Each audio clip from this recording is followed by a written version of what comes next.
Hello friends, আমি দেবজ্যোতি। তো আজকে আমরা করব অনির্বাণ ভট্টাচার্যের রিসেন্টলি রিলিজড হওয়া সিনেমা পক্ষীরাজের ডিম, এই সিনেমাটাকে নিয়ে। তো এই সিনেমাটা নিয়ে আমি এক্সাইটেড ছিলাম, কারণ এই সিনেমাটার ট্রেলার আমার ব্যাপক লেগেছিল। তো এই সিনেমাটি কয়েক বছর আগে রেনবো জেলি বলে একটা সিনেমা এসেছিল, সেই সিনেমাটার সিকুয়াল। এবার আমি এটা জানতাম না, আমি রেনবো জেলি দেখিও নি। আমি ফর কনটেক্সট একটু আগে ট্রেলারটা দেখছিলাম রেনবো জেলির, দেখে যেটা মনে হলো মেরি পপিন্সের অ্যাডাপ্টেশন। তো যাই হোক, আমার পক্ষীরাজের ডিম সিনেমাটা লাগলো কেমন। দেখুন, এটা একটা ছোটদের ছবি, ছোটদের কল্পবিজ্ঞানের গল্প। এবার আমরা চিলড্রেন্স ফিল্মের ক্ষেত্রে একটা কথা খুব বলে থাকি, যে বাচ্চারা তো একা সিনেমা হলে যাবে না। চিলড্রেন্স ফিল্ম এমন হতে হবে যেটা কিন্তু বাচ্চাদের কাছেও প্যালেটেবল হতে হবে, আবার বড়দের কাছেও অ্যাপিলিং হতে হবে। এবার সেটা তো অবশ্যই সাবজেক্টিভ একটা বিষয়, কার কেমন লাগবে। বাট আমি কিন্তু সিনেমাটা খুব এনজয় করেছি, আমার সিনেমাটা বেশ বেশ ভালো লেগেছে। অ্যাকচুয়ালি খুব সুইট একটা বিষয় হয়েছে। আমার পাশে একটা বাচ্চা মেয়ে বসেছিল, মানে সে তার ফ্যামিলির সাথে এসেছিল, 5-6 বছর বয়স, একদমই বাচ্চা। তো সে সিনেমাটা ভীষণ এনজয় করেছিল, এবং ওর পাশে বসে আমি সিনেমাটা মানে আরো অনেক বেশি, আমি একা দেখলে হয়তো অনেক কম এনজয় করতাম। তো আমি কিন্তু খুবই এনজয় করেছি, খুব সুইট, খুব এনজয়েবল একটা কিন্তু সিনেমা হয়েছে, সপরিবারে দেখার মতো। তো দেখুন, এই সিনেমাটা একটা কল্পবিজ্ঞানের গল্প, এবং আপনারা বই পড়ে যে ফিলটা পাবেন, এই সিনেমাটা কিন্তু আপনাদেরকে সেই ফিলটাই দেবে। তো খুব ভালো একটা সিনেমা হয়েছে। সিনেমাটার পজিটিভ দিক নিয়েই মূলত কথা হবে, কিছু নেগেটিভ দিকও আছে, সেটা নিয়েও কথা বলবো। দেখুন, যারা আমার মতো বয়স, ধরুন লেট 20s বা ইভেন আর্লি 30s, তাদের মানে বড় হওয়াটা কিন্তু প্রি মোবাইল এজে, মানে আমরা কিন্তু আমাদের ছোটবেলাটা কাটিয়েছি মোবাইল আসার আগে। মানে আমি যেরকম ফার্স্ট মোবাইল পেয়েছিলাম মাধ্যমিকের পরে। তো আমরা যারা ছোট ছিলাম, আমরা কি করতাম, এই সামার ভ্যাকেশনগুলোতে, ধরুন আজকে ধরুন জুন মাসের ধরুন মাঝামাঝি, আজ থেকে ধরুন 20 বছর আগে, আমার যখন 9 বছর বয়স বা 10 বছর বয়স, আমি সামার ভ্যাকেশনে গল্পের বই পড়তাম। সত্যজিৎ রায়, অদৃশ বর্ধন, অনীশ দেব, কল্পবিজ্ঞানের গল্প, আরো অন্যান্য যেসব কল্পবিজ্ঞানের সংকলন ছিল। এই সিনেমাটা এক্স্যাক্টলি ওই এসেন্সটাকেই ক্যাপচার করতে পারে, ওই ভালো লাগাটা, ওই এসেন্সটাকে কিন্তু ক্যাপচার করতে পারে। আপনাদের পাতাল ঘরের কথা মনে করাবে অবশ্যই, এবং অনির্বাণ ভট্টাচার্যের যে ক্যারেক্টারটা আছে, সেটা আপনাদেরকে প্রফেসর শঙ্কুর কথা মনে করাবে। এবার এটা প্রফেসর শঙ্কু থেকে ইন্সপায়ার্ড, বিশেষ করে এই প্রফেসরের ক্যারেক্টারটা, এই বিষয়ে কোনো সন্দেহই নেই। এই যে মানে প্রফেসর বটপ ব্যালের যে ক্যারেক্টারটা, বাট সেটা কিন্তু এনক্যাশমেন্ট ওয়েতে নয়।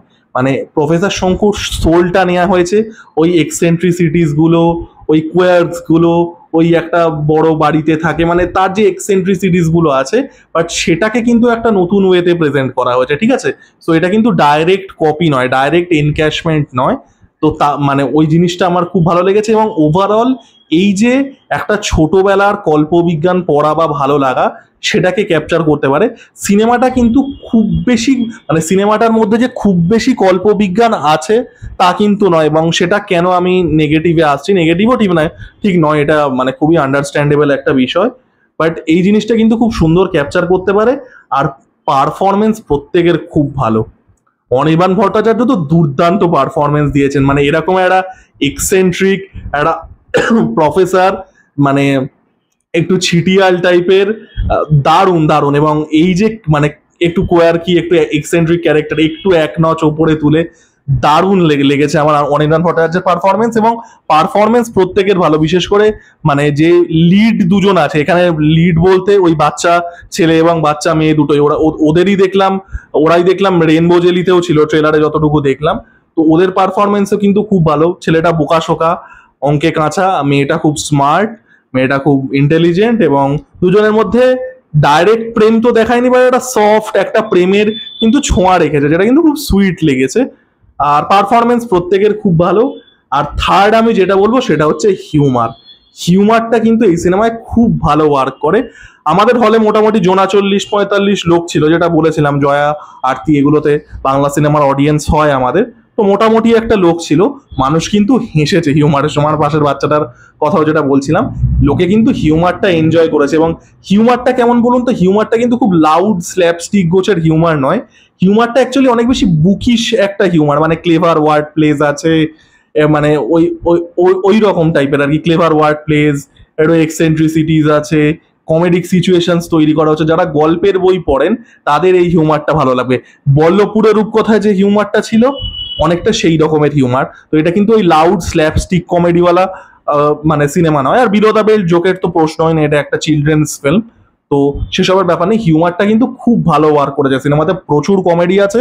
আর হলে কিন্তু লোক বিশেষ করে বাচ্চারা যারা হলে কিন্তু প্রচন্ড এনজয় করেছে, আমিও ভীষণ এনজয় করেছি। তো ওভারঅল হিউমারটা কিন্তু খুব ভালো কাজ করেছে। আর লাস্ট আমি যেটা বলবো, এটা যে অ্যাপ্রোচটা ছিল, দেখুন আমরা মানে বাংলা সিনেমায় যেটা সমস্যাটা হয়ে যায় যে বাংলা সিনেমা না নতুন কিছু অফার করতে পারে না। যা ইভেন যে ভালো সিনেমাগুলো হয় সেগুলো একটা মানে চেনা গণ্ডিতে একটা চর্বিত চর্বণ টাইপেরই হয়ে যায়।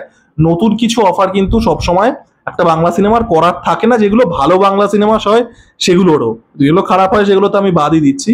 তো এই সিনেমাটা কিন্তু একটা নতুন অ্যাপ্রোচ আনতে পারে। ধরুন একটা চিলড্রেন সাইফাই, একটা মানে এইরকম কল্প বিজ্ঞান, দুটো বাচ্চাদের গল্প, এই জিনিসটা কিন্তু, কারণ আমাদের এখানে কিন্তু খুব একটা ভালো চিলড্রেন্স ফিল্মও তৈরি হয় না আনফর্চুনেটলি, তো সেটা কিন্তু আনতে পারে। ওভারঅল কিন্তু আমি ভীষণ এনজয় করেছি সিনেমাটা, খুবই ভালো একটা সিনেমা হয়েছে।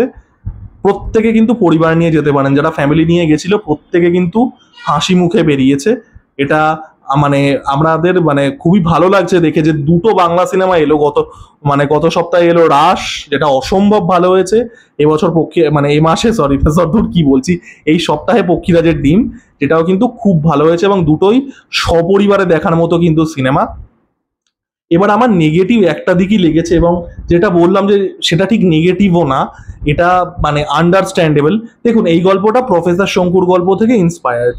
এবার ব্যাপারটা হচ্ছে আপনি এই যে কল্পবিজ্ঞান ব্যাপারটা আনছেন না, আপনাকে আরেকটু বেশি গ্যাজেট শো করতে হতো, আরেকটু ওই সায়েন্সের ব্যাপারটা আরেকটু আনতে হতো। এই যে সায়েন্স ফিকশন যেটা কোথাও গিয়ে মানুষের কল্পনাকে একটু ইন্ডালজ করবে, সেই জায়গাগুলো আরেকটু বেশি দরকার ছিল। আমরা সায়েন্স ফিকশনের গল্প, কারণ সেখানে আওয়ার ইমাজিনেশনস আর বাউন্ডলেস। আমরা প্রফেসর শঙ্কুর গল্প কেন পড়তে ভালোবাসি, এই সিনেমাটা কিন্তু প্রফেসর শঙ্কুর গল্পগুলো থেকে ইন্সপায়ার্ড। বিশেষ করে বটব্যাল ক্যারেক্টারটা কিন্তু প্রফেসর শঙ্কু থেকে হেভিলি ইন্সপায়ার্ড। আমরা প্রফেসর শঙ্কু কেন পড়তে ভালোবাসি, বিকজ অফ দ্য গ্যাজেটস, মিরাকিউডল বড়ি, অ্যানাহিলেশন পিস্তল। আমরা এই জিনিসগুলো ভালোবাসি কারণ আমাদের কল্পনা এখানে লিমিটলেস হতে পারে। আমরা কল্পবিজ্ঞান এই জন্যই ভালোবাসি যে এমন একটা জিনিস দেখাবে বা এমন কিছু বলবে যেখানে our imaginations can be boundless. তো ওই জিনিসটা এই সিনেমাতে কিন্তু আরো বেশি পরিমাণ দরকার ছিল। এবার যেটা আমি প্রথমেই বললাম, দ্যাট ইজ টোটালি আন্ডারস্ট্যান্ডেবল, কারণ যে বাজেটে বানাচ্ছে সেখানে এই এলিমেন্টগুলো দেখানো অনেক বেশি কস্ট এফেক্টিভ। এই সাইফাই এলিমেন্ট যেগুলো আমি বলছি, গ্যাজেটস অ্যান্ড অল দ্যাট, এরকম কিছু যেটা কোথাও গিয়ে মানে আপনাকে ওই যেটা বললাম লিমিটলেস ইমাজিনেশনের জায়গাটা করে দেবে। তো ওই একটা আমার মনে হয়েছে flaw, but totally understandable given the budget. But overall আমি কিন্তু সিনেমাটা ভীষণ এনজয় করেছি, খুবই খুবই ভালো একটা সিনেমা হয়েছে। আমি কিন্তু প্রত্যেককে রেকমেন্ড করবো আপনারা কিন্তু সপরিবারে যান, আপনাদের কিন্তু সিনেমাটা খুবই ভালো লাগতে চলেছে। বিশেষ করে বাচ্চাদের, আপনাদের যদি ভাই বোন বা সন্তান থেকে থাকে, ছোটরা কিন্তু এই সিনেমাটা ভীষণ ভীষণ এনজয় করবে। তো এই ছিল আমার রিভিউ। আমার ভিডিওটা কেমন লাগলো জানাবেন, লাইক কমেন্ট এবং সাবস্ক্রাইব করে আমার পাশে থাকুন। ধন্যবাদ।